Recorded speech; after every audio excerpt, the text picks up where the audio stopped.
Good morning, Charles. Good morning. How are you doing? I'm fantastic. We are back on another episode of the Ribbon Cut podcast. Yes, we are. And today we are going to talk about 4 things that we have learned from our team supporting hundreds of site selection projects. Yes, I'm excited about today. We've gleaned a lot of information from the processes of sending a project out over Lasso and the responses and who's doing better than others. And how have we quantified that is there's been over 8,000 economic developers respond to a project in Lasso. Yes, that's right. Over 8,000 economic developers have logged into Lasso to reply to a site selection project. So that's a big chunk of the universe. I don't know what percentage that is, but that's a lot of economic developers who've been on the platform to help respond. Well, it's that represents people from Canada, the United States, Mexico, and about most of Western Europe. Got it. Of those 8,000 people, there's been 3,200 different properties that have been sent or responded with, to a project in Lasso, and we've had literally hundreds of projects come across Lasso. So we've got my point being here, we feel like we're in a pretty good position to give this advice. I guess maybe it's advice, and maybe it's just what we've gleaned from this information. These 4 things we've learned from seeing all of this go back and forth from the site selection side to the economic development side, and obviously we're not talking about specific information in these projects. That's not what we look at. That's not what we do. Matter of fact, it's closed off. But let's be clear. We have a strict privacy policy. We're not looking inside of projects. Correct. This is an owner view at scale. That's exactly right. Of the volume of the work. That's exactly our right. point of view. I was thinking about it of every quarter on CNBC, ADP has a jobs report. What trends do they see? That's exactly right. Based on the data systems that they're running. That's right. So we've got 4 things we want to discuss that based on these trends that we think can help, whether if you're on the economic development side, especially, we think these are things that can help. Well, and I've got to kind of, for those who are not familiar with strata platforms, we have. You mean we're not intergalactic yet? Intergalactic, planetary. Yeah. We're working on it. So strata platforms, we have location1.com, and that's a place where properties are listed. It's a free resource to search, and economic developers pay for listings. So there's 55,000 properties there. So we're involved when people are deciding what information to include in their listing. Yes. We're there when websites are updated. So we have a LOIS product, which is a map viewer that economic developers place on their websites. And we also have some commercial real estate firms. Yes, we do. And real estate developers. Yes. So when websites are updated, that's often a place where we're pinged to, would you please propose your service? Like you said, we're involved when site selectors send projects out. Yes. We're involved when economic developers send properties back. And so, and we have follow-up questions, clarification questions, client success support. Yes. And we provide client success support to paying customers who are subscribers to the software platforms. We also provide customer success support to any economic developer who's responding to a site selection RFI. Correct. For free. Correct. There is no additional charge for any economic developer who has received an RFI to ask our team for help. So those are the data flows that we're looking at trends. And that's how we research to develop these 4 items. Well, let's launch right into it. Let's jump in. Number one. Number one. So number one is the highest performing clients never centralize data ownership onto one person. And we do see this. And I'm sure for those that are listening that are part of a town or a small county, they're thinking to themselves, well, I'm the only one. Who else is there? Who else is there, right? I am the guy with the information on the 2 properties. Or the girl. That's right. Whatever. Anyway. I'm teasing you. So, yes. And yes, so the highest performing clients never centralize data ownership onto one person. And this might be a little bit of a nerdy approach, but I call it point load versus distributed load. Okay. So one of my past lives was as a construction manager, building buildings. And if you overload, point load something, it will eventually stress and break. It will. Not immediately, but it will. Yes. Versus a distributed load, it's going to stand the test of time. Yeah. So what do we mean here? What we mean here is pretty simple, we think, is that when a community receives an RFI and there are 200 questions on the RFI that, as we all know, can range in a lot of different, go into a lot of depth in a lot of different areas, that the person at the economic development organization actually has a bench of people he or she can use to help get the answers to these questions. Yes. So that's what we're talking about here. And who would this bench be?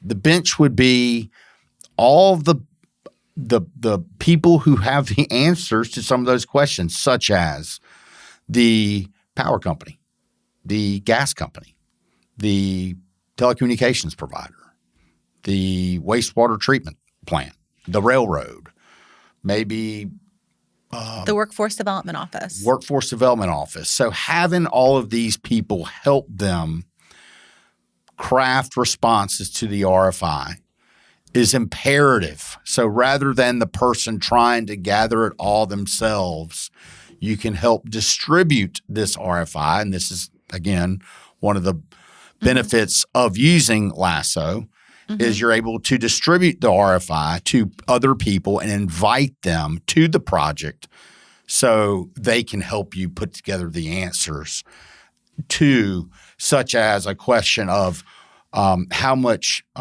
power is at the site today, how much can be there in 6 months, how much can be there in 2 years. Well, rather than the economic developer trying to put on his Duke Power hat and figure that out himself, why don't you just send it to your Duke Power rep in your area that can help you with that? And I use Duke Power because we're in Greenville, South Carolina, but it could be any utility. And so that's what we're trying to talk about here. Absolutely. And I think what we're trying to say from our vantage point of being the support infrastructure, the digital infrastructure behind this, is we know that economic developers today are interacting with their partners. But are they doing it in a way where that information can be logged, stored, and recalled again in the future? Yes. Right? So is it a phone call? Is it a text? Is it an email? That is going to get the job done for this project. However, it won't save you time for the next one. And so the data we're looking at is of the users who are responding to RFIs, are they using the features that have been designed for them to make their lives better? For example, have they created a distribution list of the partners that they can ask for help? Yeah. Have they used the delegation features to delegate questions to other people? Have they used the contributor features? If someone's not using the features but still submitting projects, that's indicating a lone wolf. That's someone who's doing all the data entry themselves. And they will be successful. They're capable. They're confident. Their completion rates are high. However, they are not reporting as much satisfaction, engagement, or as high kind of they're exhausted. Yes. I'm trying to beat around the bush. They're fatigue. Exhausted. They have fatigue from answering RFIs. Absolutely. Because every time one gets issued to them, it lands on their desk.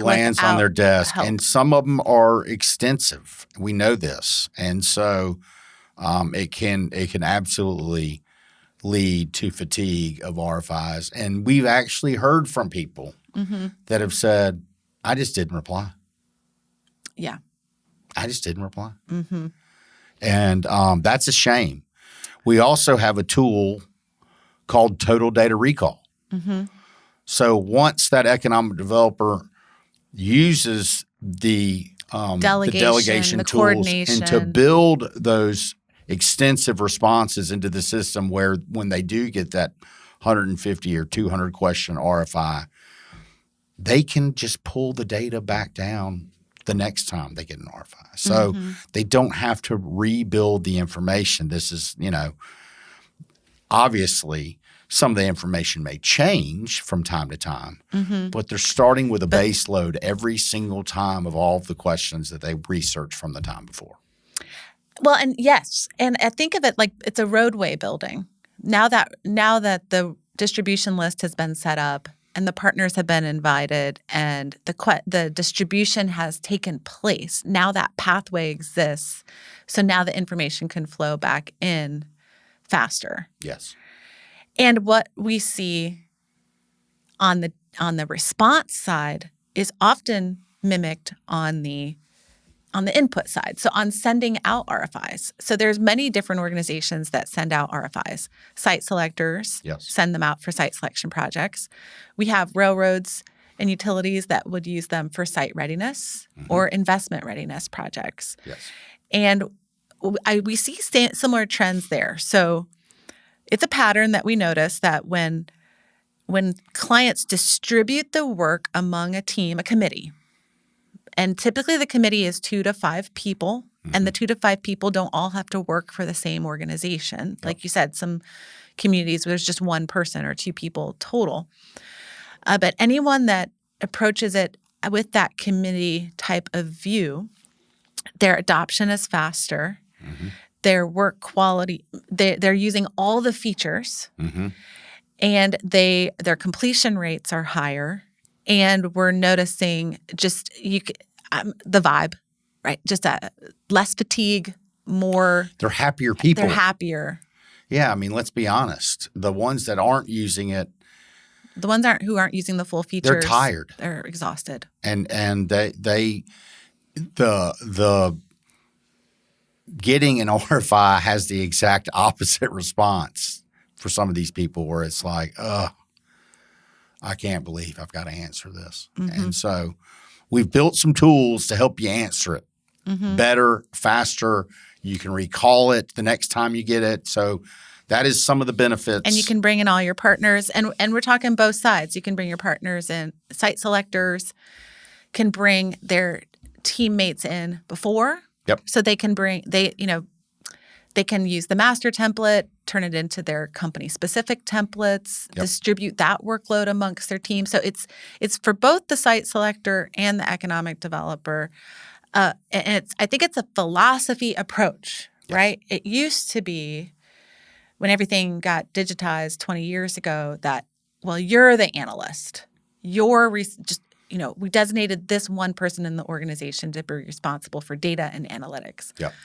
Well, the world has changed. We're all accountable for data and analytics now. And the software platforms from Strata are designed for multiple contributors to work in the same place at the same time. Yep. So that the platforms continue to iteratively improve with you. Yes. And so that, I would say that's the number one is if you are finding that you're centralizing data accountability and ownership onto more than one person, pause and think, who are the 2 to 5 people that we could form a committee to work on these things together? Agree. All right, that was number one. Number two says the front door to site selection projects is not the RFI. What do we mean by this? So this is data and trend analysis from talking to communities who have a passive approach to saying, we're going to wait for RFIs to appear on our doorstep. So there is basically a lot of time before the RFI where there is quite a bit of activity happening, and there's discovery, which we talked about on location1.com. Yep. So there's another episode where we talk about not being invisible and moving from passive to active. Yep. So the discovery process has changed. And then also site selectors maybe are working on anywhere from 2 to 20 projects per year, depending on the size of the consulting firm. They have time, though, in between projects. Yes. And they use that time by speaking at events, being active in professional associations, attending familiarization tours, hosting economic developers in their offices. And they want to have your properties visible to them because it helps them operate their company. Correct. It helps them in their business development. They can do things like test fit. Let's say they have a foreign direct investment project or a corporate client that doesn't know exactly what we want. I mean, that doesn't exist, right? Companies always know what they want. Of course, companies are busy manufacturing or producing their output. They're not experts at site selection. That's why they've hired a site selection consultant. So a big part of a consultant's job in the early part of the project is to really help their client understand what their project requirements are, what their definition of success is. Yes. And one of the ways that site selectors can do that is by grabbing some example properties, example parcels of land, some example buildings, showing them to their client and saying, do you want a facility that looks like this? What about this? And it's called a test fit, right? Trying to stimulate a reaction and learn. We want this, but not that. We want it smaller. We want it larger. We need more parking. We need 2 points of access, bigger loading dock. And there's a lot that's learned from that. And so therefore, communities, regions, states that have as many of their property assets visible as possible, they're creating that feedstock for the entire site selection community to use, to utilize that in their business development and in their test fit process with their corporate clients. Yeah, that makes sense to me. So it's the visibility of your community, of your property land assets is big. And if you do a good job at that, then you'll get the RFI. You're increasing your odds. And so your point is, if you just sit idly, and if you've got your 2 properties or 4 properties on your website, that's not enough. That's not enough. You got to be more visible. Not in the modern world of how competitive it is. Correct. And so the point to this is there's a lot of work that needs to be done before you receive that RFI, and visibility is key to that. So that makes sense to me. Well, there's one other point there. Okay. So we talked about visibility to the site selector for the purpose of their test fits and their business development process, for them staying educated. Yes. 2 other deal points there. One is on the process of market screening. And so screening locations based on workforce availability, screening locations based on power availability or logistics or infrastructure. Yes. That's a whole other step that happens before the RFI. And then the third is there's a global audience out there that's always looking at United States and North America. And what we have seen in terms of data that we collect on active search sessions on location1.com is that active search is growing month over month. So we have gone from about 6,000 active search sessions per month to 11,000. And we have gone from 9 countries worth of people looking and searching to over 50 countries. It's crazy. So that is proving out that there is a global market demand to seeing economic development properties on a place where they can search multiple locations on the same website. Agree. So that's what we mean by the front door to site selection projects is not only through the RFI. Number 3, investment odds improve when the gaps are visible. And by gaps, we mean gaps in your properties as a collective, right? Not just a specific property, but collectively analyzing gaps of the property portfolio. And I think this is really targeted to some larger economic development organizations that have a portfolio. I think a lot of people might listen to that and go, portfolio, what does that mean? I have 2 properties. I think this is whether you're region or state or your railroad or utility that's managing hundreds of properties, knowing where the weaknesses of some are and the strengths of some are, not necessarily the act of what you do by outlining that, but knowing it is that's 90% of the battle, is knowing the weaknesses. And then you can decide on how you want to tackle those. Is that accurate? Anything else I'm missing there? Well, I think you're spot on in terms of what is a portfolio. It is at that larger swath of geography. We have clients that utilize Lasso in conjunction with Site Shepherd. Yes. And so that's a data plus an analytics engine. And what they are doing is looking at, I would say typically it's going to range from 30 to 60 properties. Yep. It could be more, it could be less. 10 counties, so kind of more of a regional approach, or a statewide or a railroad or utility service territory, right? So a larger swath of geography. And what the organizations want to see at a portfolio basis are key insights where they could spend money to solve problems. Yes. So after they have analyzed the portfolio for its strengths and for its gaps, the questions change.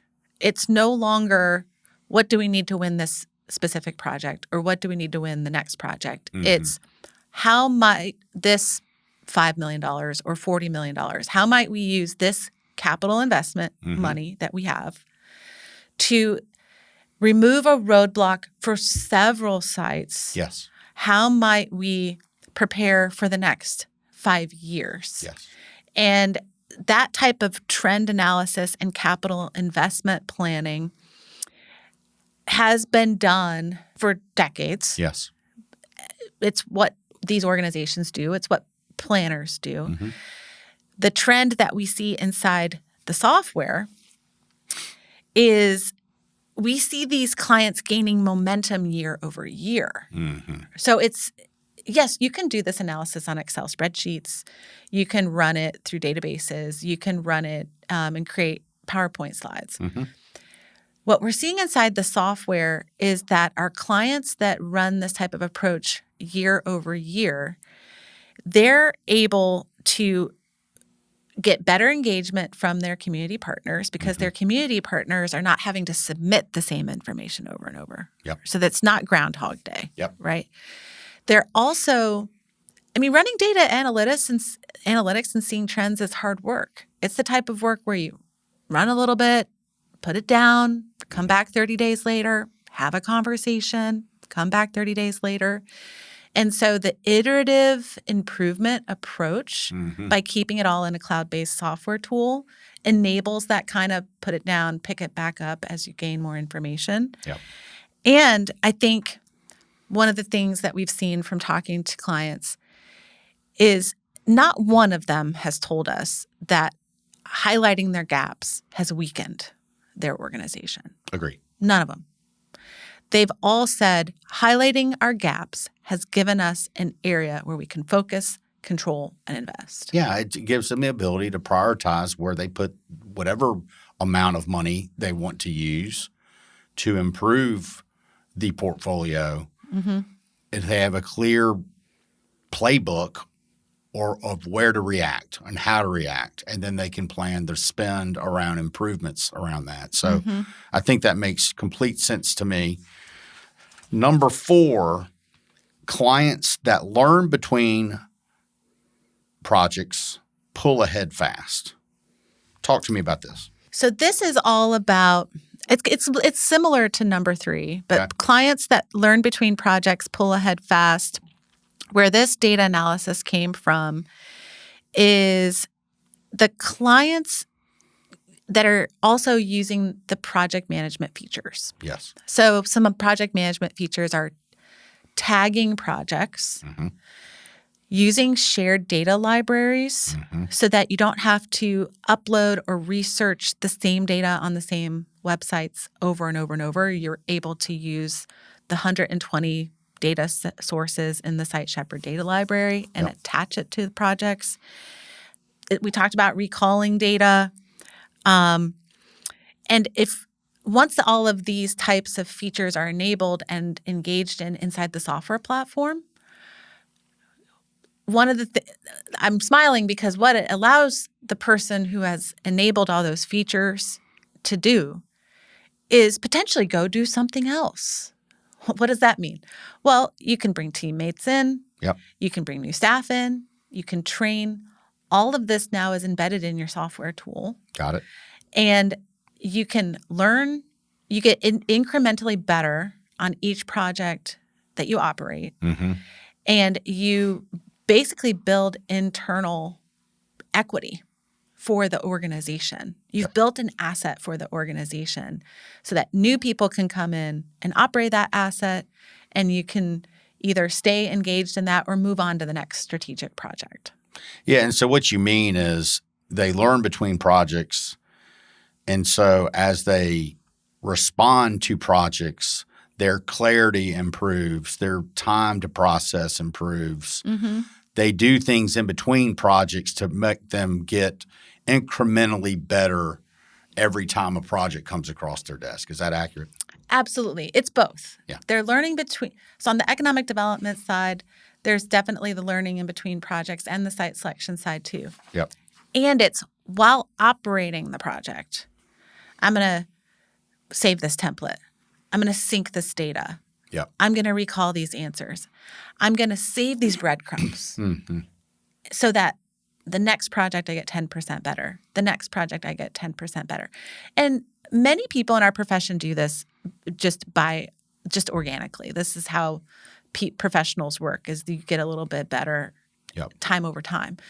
The difference between doing it in a cloud-based software versus doing it in Excel or other tools is now it's an organizational asset that several people can share versus it just being an individual asset. One of the things that we really take to heart is trying to help the smaller guys compete.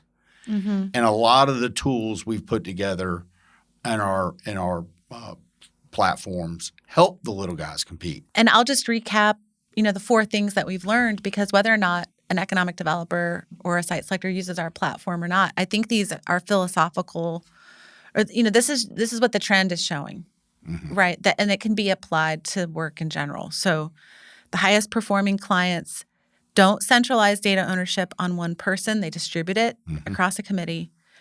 The front door to site selection projects is not the RFI. So that means moving from passive to active. Investment odds improve when gaps are visible. So that's all about readiness and investment planning.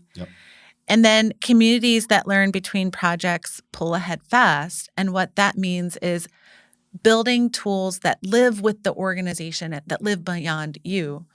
And that then individually frees up someone for career growth, and it improves the organization over time. Yes, I agree. Well, very interesting. I'm glad we did this. Yeah, I think it'll be interesting to run the trend analysis again as we have more projects through the platforms. Yeah, and I hope for any of you that listen to this, glean a nugget of information that you found interesting. I don't think any of these are secrets. None of this is, but it's just for us. It confirms what you hear when you go to trade shows and you hear these things. And people say you should be doing this as an economic developer. It's again, all we are telling you is the data that we have reinforces that these 4 things need to be done and should be done, and the best performing individuals or organizations are doing this. So I agree with you, Charles. I'm heightened by that. I'm an evidence-based type of person. Evidence-based design as a concept from multiple industries, from science, from architecture. And so it's heartening to me, too, to actually see that the trends are proving many of the messages that are being delivered at trade shows. Agreed. That's all we have for today. Thank you for joining us. I appreciate it. And till next time, we will see you again. Have a great day.